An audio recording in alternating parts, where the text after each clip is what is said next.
Allora, prova un attimo a pescare nella memoria. Il ricordo più lucido, più vivido che hai, qual è? Per dire la verità, io i ricordi più lucidi, più vicini, sono quelli i primitivi. Non so se si può chiamare infanzia quando una persona ha 6 anni, un ragazzino, che durante la guerra qui l'abbiamo vissuta. Abbiamo vissuto i bombardamenti, abbiamo vissuto gli affondamenti delle navi, date le circostanze, come siamo piazzati qui, non ci dovevamo muovere. Dalla finestra vedevamo quello che succedeva. Mi ricordo un evento in particolare, l'affondamento del Cagliari, che era una nave mercantile della società tirrenica che andava da Napoli a Messina, facevo questo tragitto. E mi ricordo un pomeriggio, nella primavera del 41 più o meno, mio padre mi portava per la mano lungo la spiaggia. Allora la spiaggia c'era un bel arenile, a quei tempi, c'erano più di 100 metri di arenile. E si andava a raccogliere un frutto di mare che noi chiamiamo i fiori marini, che è una sostanza che si crea dalla medusa più che altro. Però era combustibile, fatto con la farina di Granturco, affrettata veniva bene. Quando non c'era proprio pesce si mangiava quella cosa. E mentre si andava così lungo la spiaggia, io non mi sono accorto di questa cosa, del rumore. È stato mio padre che ha detto, passava questo piroscafo qui davanti a 4 miglia intorno a 8 km più o meno, 7-5-8 km, e ancora giace lì. Ha detto, proprio esclamato, ha detto, ha buscato lo soluro. Cioè, si è incassato uno soluro sta cosa. E allora ha detto, ha visto proprio, io poi ho alzato gli occhi, ho visto sta nave, ho visto la prua che si è alzata, e poi si è impennata di poppa, perché il soluro l'ha incassata nel quadro di poppa, e sono cominciato a riempire di poppa ed è affondata subito. E il personale, c'erano a bordo, mi pare 46-48 persone. La maggior parte si sono salvati perché stavano facendo cena, era l'orario del crepuscolo più o meno. I marinai fanno cena prima e si trovavano nel quadro di prua. Quindi il soluro l'ha avuto a poppa e si sono salvati qua. Sono morti solo 3 persone, ricordo 5 personale di macchina che era giù, erano sotto coperta. Allora, non sapendo, mio padre era un vecchio marinaio, pescatore, allora non c'erano motori, erano solo barche a remo, tutta la costa qua i motori non si conoscevano. Così il primo motore che è uscito in queste zone è stato il 62, immaginatelo poco, il 62, perché per il fattore principale che non c'erano approdo, non c'era aeroporto, poi sorto porti girare e cose cominciato tanto a tanto. Mo ogni zaccherina, ogni bagnerola da un motore, che cosa è cambiato, ognuno va a mare. Si doveva andare a Rema, 8 km. C'erano i militari che avevano requisito questa casa e ci avevano messo l'ufficio. E allora mi ha detto che ha fatto, c'è il capitano, comandante di compagnia, è andato là. Guardate che capitano, c'è gente che perde la vita, un sommergibile ha affondato una nave, non sapevo questa nave cos'era, che non era, che poi si rivelò che era il Cagliari. Rispose questo e ha detto no, non ti puoi muovere, ha detto perché c'è il nemico. C'è il nemico? Ha detto no, proprio così, io dico la verità, c'è il nemico. Rispose lui, ma il nemico dopo che ha fatto il bottino si ubriaca e scappa, non rimane sul posto qui, che qua la cosa è quasi vicina, quello se ne va. No, no, non ti muovere, non mi muovo. Ha raccolto altri 5-6 marinai, una volta si chiamavano le falanghe, quel pezzo di legno che si mettono avanti alla barca per scorrere la barca al mare. Ha messo avanti con i soldati, con i fucili puntati che non si doveva muovere. Come io devo salvare la vita delle persone che stanno morendo affogate e non mi muovo. Non ho voluto capire niente, sparate, quello non hanno sparato, facevano finta di farlo muovere. È andato a mare, c'era una bella maretta. E io il capitano, che cosa ha fatto poi? Non so se è interessante contare queste cose, ma così è andato. Il comandante del presidio era Paolo, c'era un colonnello, ha chiamato il colonnello, guarda che ci ha spiegato la situazione, questo è voluto uscire a forza. E gli altri pescatori? I pescatori, siccome era una giornata di tempo un po' imbrogliato, non si andava quel giorno a mare, erano nelle cantine. Andate a raccogliere tutti gli altri e fatele seguire a quello che è andato. Questo pollo lo diceva, fatelo seguire. Così dopo in altri 4-5 barche sono andate dietro. Voga e voga, a remi, sono arrivato sul posto, avevo fatto 8 miglia, lo sappiamo perché ci sono i rilevamenti, allora la distanza era stimata approssimativamente, non era come. Poi con la foga di andare a salvare non si guardavano se c'era l'ostacolo, quando era lontano, si faceva notte, niente. Sono andato lì, hanno trovato, scusatemi, come i topi e gallo, chi ha preso a rottame, una sola lancia, per questo per dovere di cronaca, una sola lancia era riuscita a mettere in mare e c'era solo gli ufficiali a bordo. Ora se hanno riempito la barca, perché 40 persone, la barca al massimo poteva portare 15 persone di quei tempi, la barca a rete. Un po' per uno se l'hanno divisi. Si sono guardati intorno finché è fatto buio, che era al crepuscolo, sono venuto a terra, io mi ricordo la scena, sono sbarcati qui proprio davanti a casa, un po' più in là, le barche, hanno fatto l'appello che mancava all'appello, ne hanno portato 42 quella sera a terra, però mancava uno all'appello perché sapevano che persone la macchina era andata giù, ancora giace con la nave, se ci sono rimasti ancora gli scheletri sotto ci saranno. Mancava uno e questo dove è andato a finire? Il secondo giorno, che poi si è fatto il terzo, mio padre aveva un binocolo, il tempo si è andato aggiustando, guardando col binocolo ho visto un puntino lontano. E ho detto chissà che c'è là, tentavo ci fosse quello che è disperso, si trattava di una zattera, non una zattera, una barca, uno può dire, una zattera è una specie di gabbia che c'era un limone dentro, alta che dico 2 metri per 2 metri. E su questa zattera fatta in legno c'era questo, quando sono andati vicino ci dicevano, vedi che sei salvo, questo era in delirio, impazzivo, non capiva niente. Proprio quando sono andati vicino ci hanno dato un po' d'acqua, hanno cominciato ad aprire gli occhi, già se ne stava andando, si è salvato questo qui. Morale della favola, che poi la situazione c'erano anche qualcuno che aveva scottatura di 3° grado.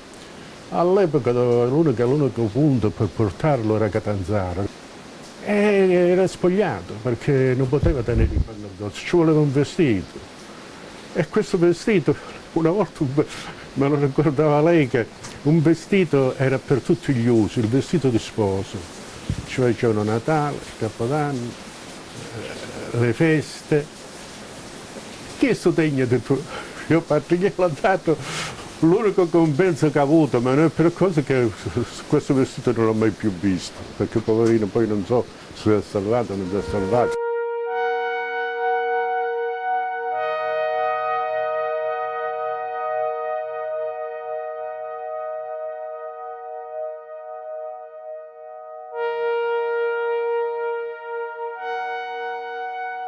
Vi siete sentiti, vi siete più visti, no? Si è perso tutti.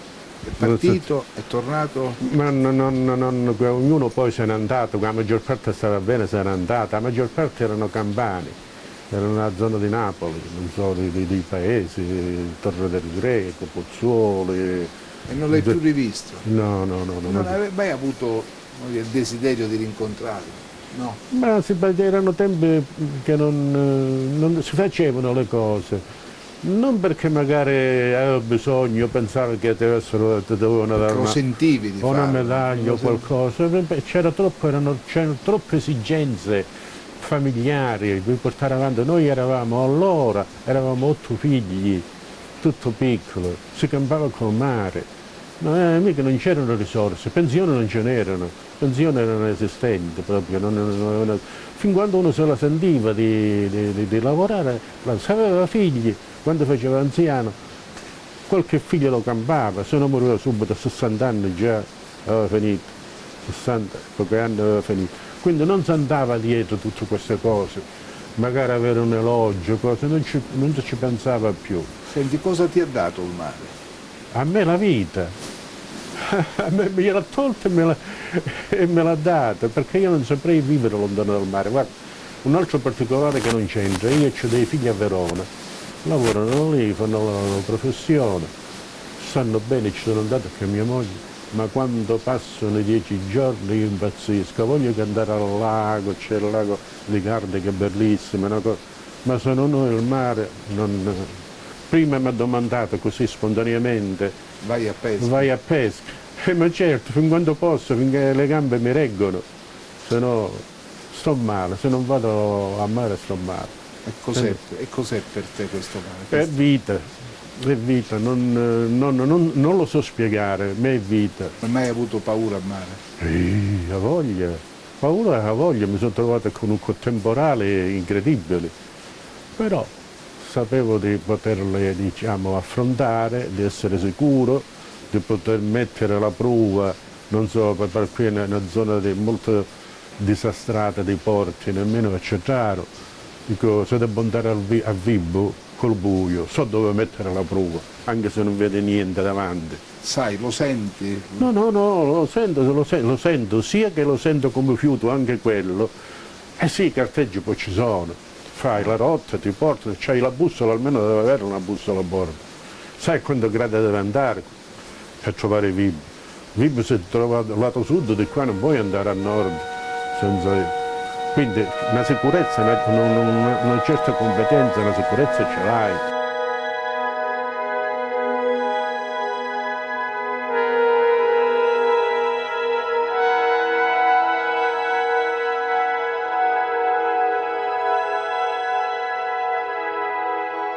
Quante vite si è portato via il mare? Di pescatori, di gente che andava a pescare di notte? Pescatori, ricordo, sì, anche verso gli anni 50, per approdare sulla spiaggia che non c'erano porti, perché il pericolo non era al largo, era approdare dove il mare, l'onda si infrange, noi diciamo fraga l'onda, il mare si spezza, visto che... E allora lì, dato che non c'erano porti vicini a Remo, dove a forza rientrare, e quante volte ho capovolto le barche con 2 o 3 persone a bordo che non si sono più trovate. Senti, c'è per esempio il cosiddetto, come dire, le secche delle vedove, detta così proprio perché c'erano... Sì, no, so bene tutto. Le secche delle vedove non sono queste.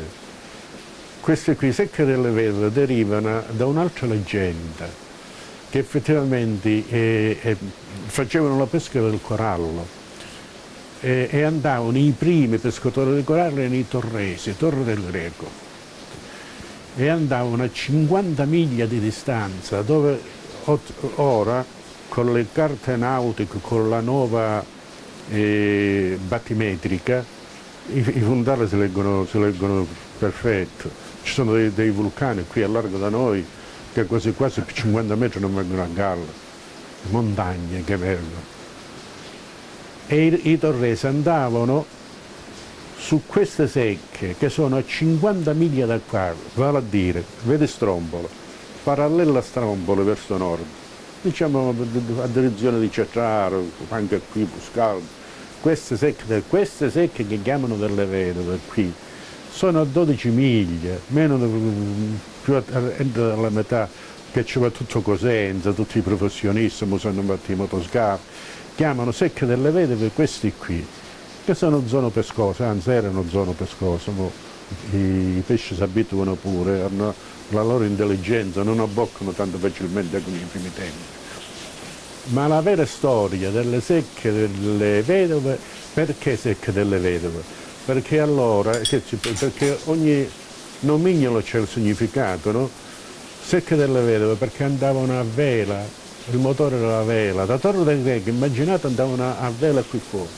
Quando li sorprendeva il cattivo tempo, peggio di Ulisse, sono morti tutti, quei pescatori si affogavano, ecco secche delle vedove è nato così.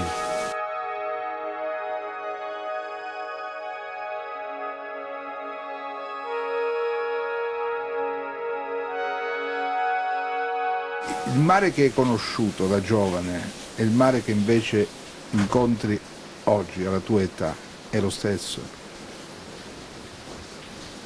Dico la verità, è un po' difficile. Si andava a pesca con un sistema empirico, diciamo, ad intuito. Un mare era libero, si sceglieva una zona così, se andava bene andava bene. La maggior parte, come si chiama, la pesca prevalente qui era il pesce azzurro, ossia lici, sardi, sgombri, eccetera. Tutti i pesci, altre specie non ce n'erano. E si andava, sceglieva un pezzo di mare, andiamo qua, se andava bene, se no, da quando è uscito, il mare era pieno allora, non c'era bisogno di andarlo a scegliere il mare, sempre lici o pesce azzurro. Poi man mano che sono uscite come si chiama, la nuova tecnologia, i scandagli, il radar che ti segnala tutte le cose che passano sotto la barca, addirittura ti fa capire se sono acciughe, se sono sarde, se sono tonne, se sono... E sei un po' impoverito, è andato a mancare un po' la specie, perché non ci deve essere niente a mare. Non vai a perdere tempo a dire mi fermo qua e nel frattempo provo qua, provo là, notte se ne va, fa giorno e a te. Ti fermi quando sui banchi di pesce, perché c'è uno strumento a bordo che te le segnala. Quindi un mare è venuto man mano, sempre impoverendosi. Ma il mare oggi è inquinato secondo te? Secondo me, secondo dal mio punto di vista, è inquinato di che cosa? Tutti questi fiumi, questi fogni che buttano a mare, i depuratori che non funzionano. È inquinato ma relativamente, perché il mare bisogna capire, una gente magari lo immagina come un lago, come l'acqua stesse ferma, non si muove. Il mare è in continuo movimento, ci sono correnti, vortici, mischia tutto, una cosa qualunque a mare, noi diciamo un rottame. Oggi è qui e domani lo trova diamante. Quindi cammina, si muove il mare in continuazione e senza proprio di inquinamento chimico, dei tossici e cose, penso di no. Inquinamento organico sì, ce n'è parecchio di tutte queste cose che buttano. Ma inquinamento chimico, secondo me, un mare nostro è pulito. Io la vedo così, guardate, voi siete uno che sapete cosa, il lavoro che fate. Incominciamo a pigliare a Costa d'Adriatica fino a Venezia. Quante bandiere azzurre ci sono? Un mare in fogna, ci fatto il militare che da quella parte a Venezia e cose, verso Ravenna, da questa parte. È una fogna il mare, ci sono le bandiere azzurre, perché ci sono gli alberghi e c'è il turismo. Da parte della Liguria lo stesso è un po' più pulito. Come qua una bandiera azzurra tutto inquinato, ce n'è uno solo a Maratea, magari uno solo a Trebisaccio, non so dove. Ma davvero diciamo? Vogliamo fare proprio confondere... Però è sempre sporco d'estate. Ma sentite, cioè, quella è questione, io ho visto una scena, no? Alcune volte proprio per non attaccarmi con la gente, mi giro e me ne vado. E sento questo qui, gente che non ha mai visto il mare, vedono una macchia marrone. Ecco, non bisogna generalizzare, che porcheria, guarda dove siamo arrivati. Ti viene la voglia di prendere a calcio. Ma non è quello che dite voi, questa cosa qui, ce lo puoi dire che ormai sono dentro, convinti che è quello. O stesso come dicevo l'altro, tu ho visto che era tu, magari chi ha visto un'ombra che... Se io ti dico che il mare è la tua famiglia, tu che dici? Il mare? È la tua famiglia, tu che dici? È tutto uno. Come mi dici, un mare è la mia... Se mi cacci in casa, io non vivo più. Che te lo devo dire?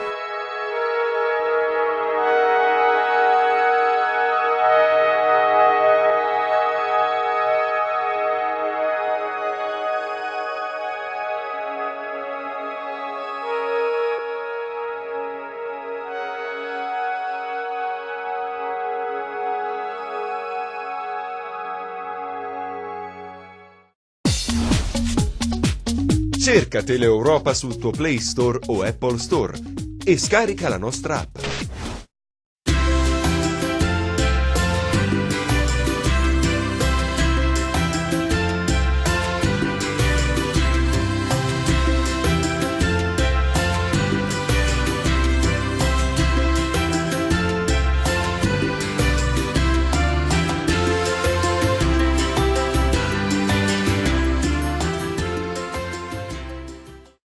la storia comincia così. Non ti affaticare intorno a cose che generano sollecitudine, perturbazioni ed affanni. Una sola cosa è necessaria, sollevare lo spirito ed amare Dio. Questa te l'ha regalata chi? Padre Pio? Padre Pio in persona. Ma quanto tempo fa? Il novembre del 59. Ma tu sei andato da Padre Pio? Sono andato da Padre Pio, mi trovavo a Napoli che facevo un po' di militare, ero amico del tenente cappellano e un giorno mi domanda se ero interessato ad andare a trovare Padre Pio. Dico la verità, personalmente non sapevo tanto di questo Padre Pio, però lui ho capito che era importante, no? È andato là direttamente in sacrestia abbiamo chiesto se ci confessava, ci ha benedetto, ha detto siete pronti per fare la comunione e poi siamo stati la prima fila delle sedie dove eravamo proprio molto molto vicino a lui. E quando è finita la messa siamo andati a salutarlo e questo sacerdote, tenente cappellano, ha detto Padre Pio, questo ragazzo se ne va in America fra una settimana, me lo benedici, e lui mi ha messo la mano sulla testa e ha detto il Signore ti accompagna e mi ha dato questa immaginetta, ok?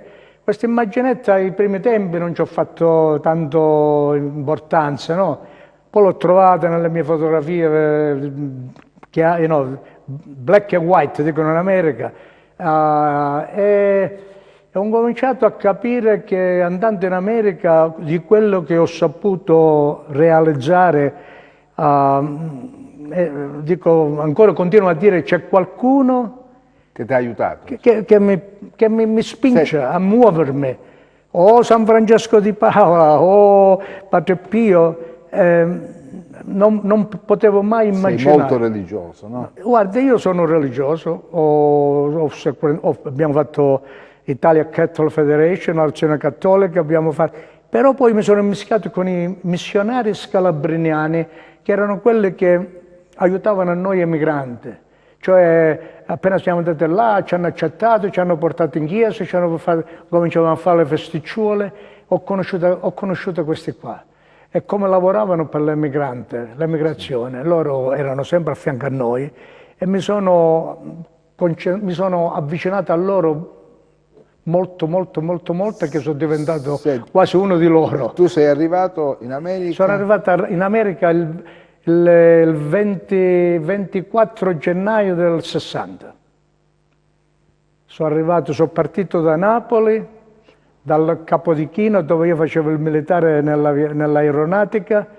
Ho voluto avere questa gioia, soddisfazione di mio padre ha mandato il viaggio che si trovava in America ed io essendo militare là volevo prendere l'aereo, andare a Roma con l'aereo e da Roma andare a New York con l'aereo e poi da New York a Chicago sempre in aereo. Senti, quindi sei arrivato in America e poi che succede? Sono arrivato in America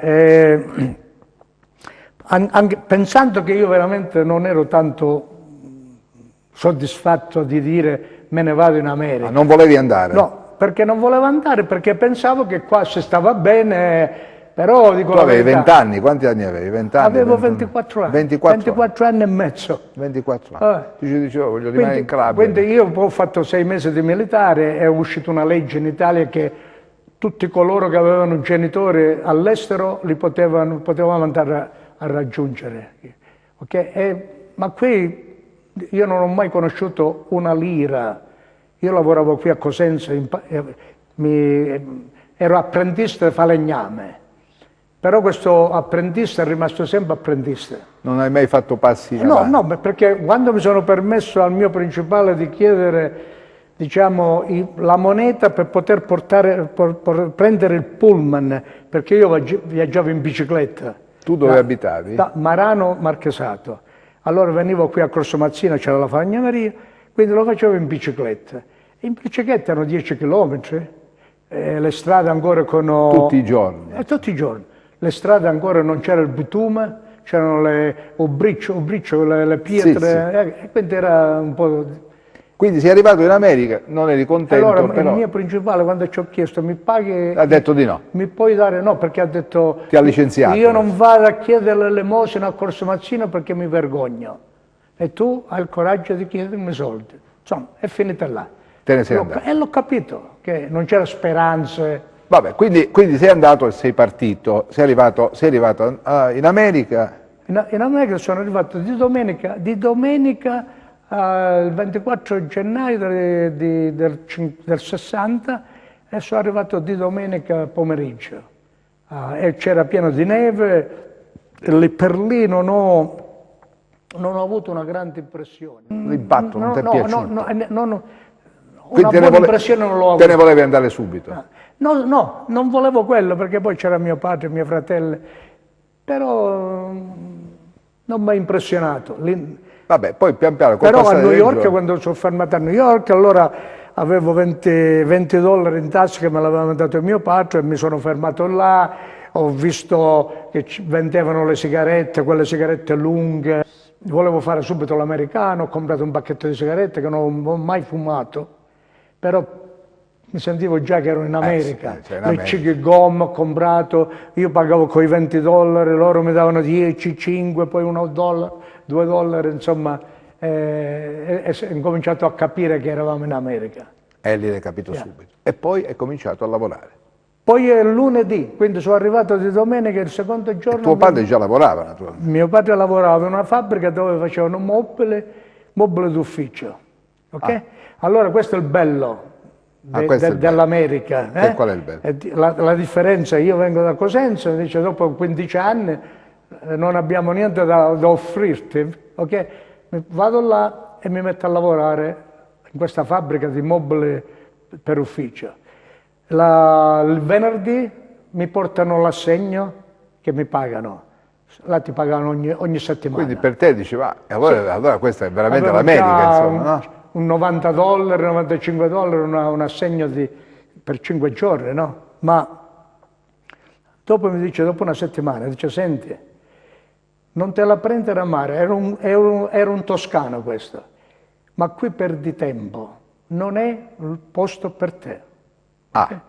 Madonna, sa, mi sono sentito la fine del mondo, dico come, che ho fatto, non sono buono a niente, dice no, ti vedo troppo sveglio, io ti mando da mio cugino che fanno delle cornici speciali con l'oro, l'argento, le cose, dice guadagnerai di più. Allora mi dà l'indirizzo, mi dà questo telefono e mi presento da questo signore qua, non mi dimenticherò mai, si chiama Pietro Parenti, un signore che sembrava un signore veramente, no? Senti, come ti chiami? Vestito Giuseppe? bene, elegante, insomma, una persona che si presentava allora, bene. mi ha fatto vedere questo, fai così, alla fine della settimana trovo l'aumento di 95 centesimi all'ora, $1,35 all'ora. Capito? Vado a casa da mio padre tutto fiero, tutto brillante, allora mio padre mi porta alla banca, tu metti questi soldi in banca, poi ti danno l'interesse, poi questi te ne tieni 10 per le spese tue, insomma incomincio a capire che era l'America, no? Poi l'amico mio mi porta a ballare, non ero mai andato a ballare in questa casa di amici, e queste ragazze polacche qua, dice balla, prendere una e balla, e incomincio a capire. Dopo il signor Parente là mi dice, dopo 3 mesi, dice qui sei arrivato dove io ti posso pagare, ma ti mando dai miei figli. Fanno roba di architettura con gli architetti, con Quindi hai fatto un altro passaggio. interior design, dice che tu puoi fare una carriera. E mi ha mandato questo qua. E mio padre è convinto che io non ero buono per stare là. Perché dice, ma tu che fai? Dico, no, mi ha mandato là. Quando sono andato là, mi fa vedere disegni di architettura che arredavano queste case di ricchi, no? E là ho avuto la possibilità di capire, ma tremavo dalla paura, perché non sapevo leggere il disegno, non sapevo qual era il sopra e il sotto. E allora ho detto, no, ti assistiamo noi per i primi tempi, no? Dopo 6 mesi, e dopo mi danno la paga, $3,10 all'ora. Sì, 95, 1,35, $3,10. Dopo Ho cominciato una carriera che dopo 6 mesi mi danno la possibilità di fare il capoperaio, con un inglese quasi niente, perché non è facile. Però c'erano italiani, c'erano quelli dell'Alta Italia, colonne di persone che venivano dalle parti di Trieste, e io guardavo a loro, insomma, controllavo loro. Quindi per me, venuto da un paesello come la Calabria, piccolo di statura, già mi sentivo molto orgoglioso. Poi con quel lavoro che ho trovato, che mi dava la possibilità di guadagnare bene, poi mi sono fatto male una macchina e mi ha dato, l'assicurazione mi dà $2.800 per il danno al dito che nemmeno si vede, però me l'hanno dato. E io che avevo intenzione di ritornare in Italia a sposare mia moglie, ho visto una macchina in vetrina che è esposta, una nuova macchina, la Chevrolet Impala, e ho chiesto quanto costava, $2.800. Io avevo l'assegno, prendo $2.800, dico te la firmo e mi prendo la macchina. Dico però voglio essere sicuro che me la voglio portare in Italia. E lui sì, dice la paghi in contanti, ti fai un'assicurazione, mi ha spiegato tutto. Quando sono arrivato a casa mio padre mi voleva mangiare vivo, perché tu vai a Corso Mazzini, compri un appartamento, lui pensava sempre, Sì. Invece io pensavo quei momenti di soddisfazione per me stesso, di vivere, facevo insomma. capoperaio, o posso comprare una macchina, me la posso portare in Italia, ho i soldi per portarla. Ho fatto una carriera là oltre a essere capoperaio, poi sono diventato direttore di fabbrica, cioè Bordo Duret, che è la compagnia che è ingrandita, no? Allora, perché poi è ingrandita per queste mie idee di come pitturare un mobile, capito? Come metterlo, farlo vedere che era 700 all'Ottocento, con mano, striacci, qualsiasi cosa che potevo usare. Allora mi chiamavano artista, un artista. E poi hai deciso di metterti... Io addirittura sono arrivato, firmavo l'autografi ai clienti. Come? Addirittura? Sì, perché creavo, io per esempio ho creato mobili per l'opera Whitfield, sai chi è? La donna più famosa che c'è in America. Lei è quella che ha dato la possibilità di diventare Obama, diventare presidente. Sì, ho capito. Lei è diventata famosa con un film color purple color, ok? E io ho fatto la stanza da letto a lei, dunque, uno l'ha costruita, io l'ho decorata. E l'ho fatta come pella di capretto di vari colori purple, che sarebbe viola, come pezzi. Sì, ho capito. Capito? Messa assieme. E poi che hai fatto? Ti sei messo una fabbrica? Poi dopo che io firmavo i mobili, allora qualcuno della compagnia, la nuova generazione, non le è piaciuto che i clienti volevano la mia firma. Quindi ti hanno fatto andare via? No. Ah, no? No. Mi hanno offerto il 10% della compagnia. Ti hanno offerto? Mi hanno offerto. L'ho rifiutato. Perché questo interior designer, che era un giudeo, Rich Emo, della mia statura, sempre con la sigaretta in bocca, lui diceva: tu mi firmi i miei mobili, voglio la tua firma, non della compagnia.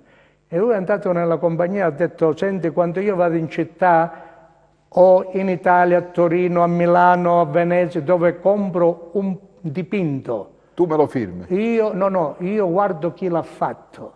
Ecco. Io guardo la firma, non dove l'ho comprato, capito? Era giusto. Ho capito. Dice, tu me lo vendi, cioè, l'artista, ma non l'hai fatto. L'artista. È lui che fa quello che voglio io, quello che lui mi soddisfa a me, perché lui mi ha detto a me, questo qua, io ti pago il viaggio, tu vai a Roma, spendi 2 o 3 giorni a Roma e vai a vedere queste chiese, queste librerie, questi musei, e guarda come hanno potuto realizzare questi lavori questa gente 300 anni fa, 400 anni fa, senza luce, senza attrezzi elettrici. E poi tu che hai fatto? Hai detto va bene, mi sta bene o no? No, allora la compagnia, per farmi stare là mi ha offerto il 10%, perché era fatta lui firma e voi costruite. La firma deve essere di Gio Bruno. Poi sei diventato, come dire, ricco. Poi sono diventato famoso anche nella Calabria, perché la Calabria mi ha creduto nel bene e nel male. Poi abbiamo organizzato il 91 il primo viaggio in Calabria con 400 persone. Io guarda, sono storie lunghe, non le posso raccontare, ma Sì, vi do, vabbè, qualche. Il primo anno ritornare in Calabria con 400 persone, arrivare da ogni parte del mondo, via Toronto, via Canada, via New York, perché per metterli nell'aereo, e poi aspettare a Lamezia. Però a Lamezia, che un giorno prima, anzi nemmeno un giorno prima, solo la domenica mattina sono riuscito a trovare, che ero venuto una settimana prima qua, sono trovato un posto dove di poter mettere assieme 400 persone, che era Shangri-La di Fuscaldo. Loro domenica mattina alle 9 ero là e lunedì dovevano incominciare a venire gli americani. E quando loro cominciavano a sbottare perché era finita l'estate, c'era uno, ho detto fermate, state un po' fermi. Ho chiamato quello che era il comandante là, il direttore, signor Arena, e ho detto ma c'è posto qua per quanto? 400 persone. Hai una memoria di ferro. Per quanto tempo vi servono? Per domani? Quello dice, questo qua che è voluto a fare qua, mi prendere in giro. Ho detto no. Ho capito. Insomma, hai una memoria di ferro, ricordi tutto. Nella mia storia. È la tua storia, ho capito. Io a me non me l'ha dettata qualcuno. È la tua storia. E poi mi posso inciampare. No, e quando poi sei diventato ricco, ti sei scoperto. Ma io non sono stato, io sto bene perché ho fatto quello che ho voluto. Capito? Anche mi sono saputo divertire. Ma non lavori più però? No, che ho lavoro? Perché ero io che creavo, che non è che ho potuto lasciare uno. Tu fai... ci ho provato un anno con le mie figlie, ho 3 figlie femmine, non erano interessate, hanno fatto scuole per altre cose, fashion design, uno per televisione come voi qua che doveva arrivare, quindi il lavoro di papà non le interessava. Ero arrabbiato e affamato. Sì, ma se tu non fossi... In inglese si dice I was hungry and angry. Affamato e arrabbiato, perché arrabbiato io non volevo lasciare la Calabria, capito? Non sono di quello che calabrese che facciamo. Ma se tu non fossi andato a New York, in America, avresti avuto la stessa possibilità? Qua in Calabria avresti avuto... Sì. Ma io pure, prima che sono diventato... Avresti avuto la stessa fortuna che hai avuto in America se tu fossi rimasto in Calabria? No.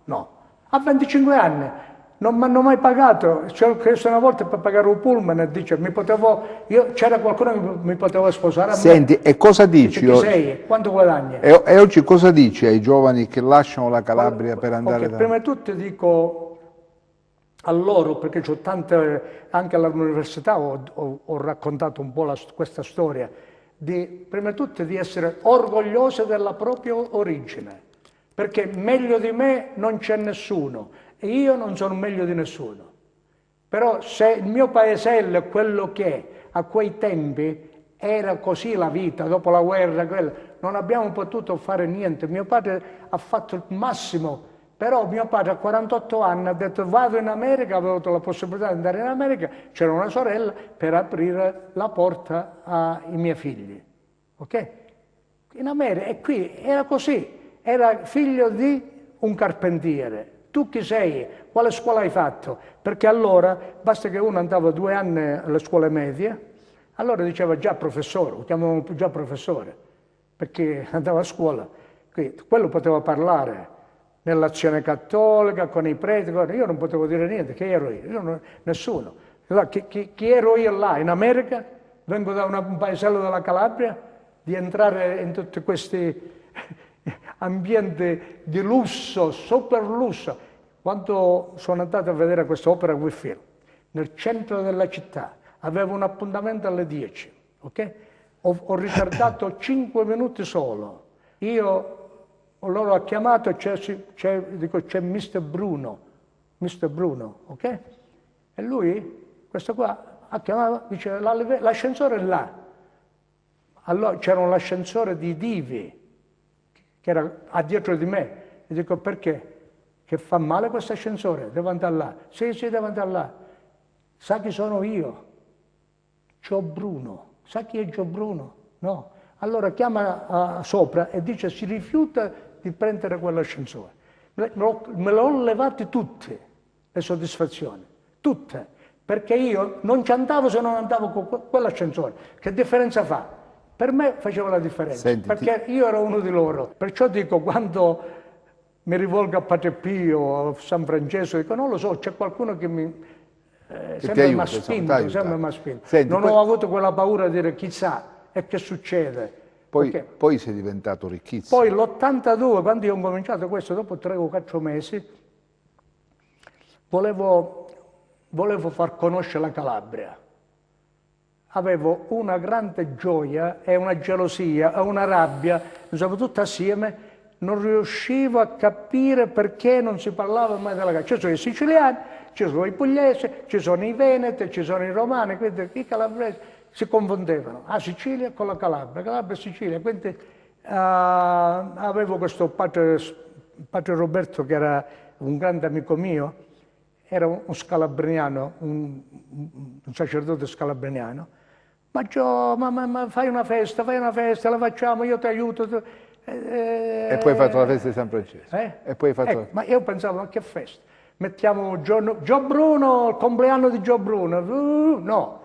Ha detto, dice, prendi il tuo santo, avete il vostro santo San Francesco di Paola, proprio per ringraziarlo a lui o a Padre Pio. Quindi ho detto, devo fare qualche cosa.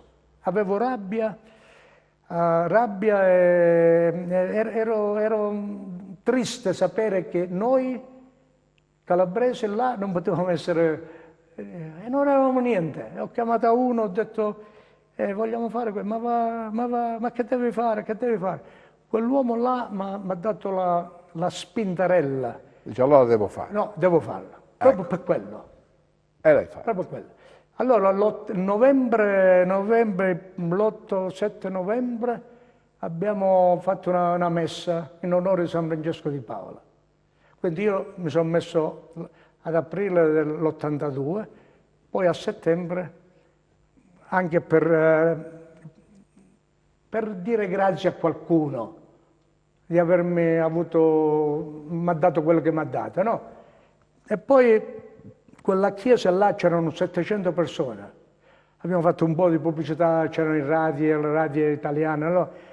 E quel giorno là non lo dimenticherò mai, perché dico, possibile che sono riuscito a mettere 700 persone assieme, che tutti portavano le cosette poi per mangiare, le cose calabrese. Guarda.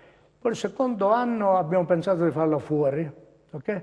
E fuori non era facile come io pensavo, perché in America, qualsiasi cosa che fai fuori, sei responsabile di tutto ciò che può succedere. Senti, ti piacerebbe tornare a vivere in Calabria? No. Perché? Perché non È mi la va tua più. terra. No, siete signori, belli, siete un amore per me. Le mie abitudini là non le cambierei più. Ti posso dire una cosa, e credetemi che io sono fiero, però mi dispiace. Quando scendiamo a Roma e ne mettiamo nei pullman, ok, adesso siamo 131 persone, e scendiamo e ci fermiamo tre volte con i pullman per arrivare a Scalea.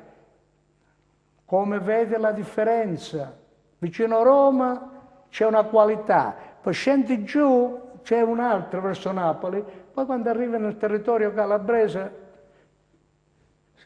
non voglio dire niente. Noi da Chicago dimostriamo quanto ci teniamo per la Calabria, dal 91 senza fermarci. Quanti sono i calabresi che vivono a Chicago? Non ti saprei dire, gli italiani sono quasi 1 milione. diciamo, parte d'Italia. C'è tanta gente. A Toronto ce ne sono di più, ma a Chicago è più una città americana. Non c'è stata l'influenza delle emigrate. New York si fermavano e stavano là. Dovevano venire a lavorare a Chicago. Chicago la metto in paragone come Milano. Qual è Milano, Roma?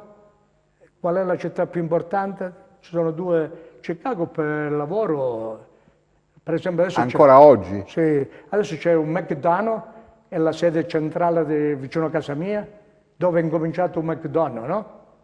Vicino a pochi passi, un paio di chilometri.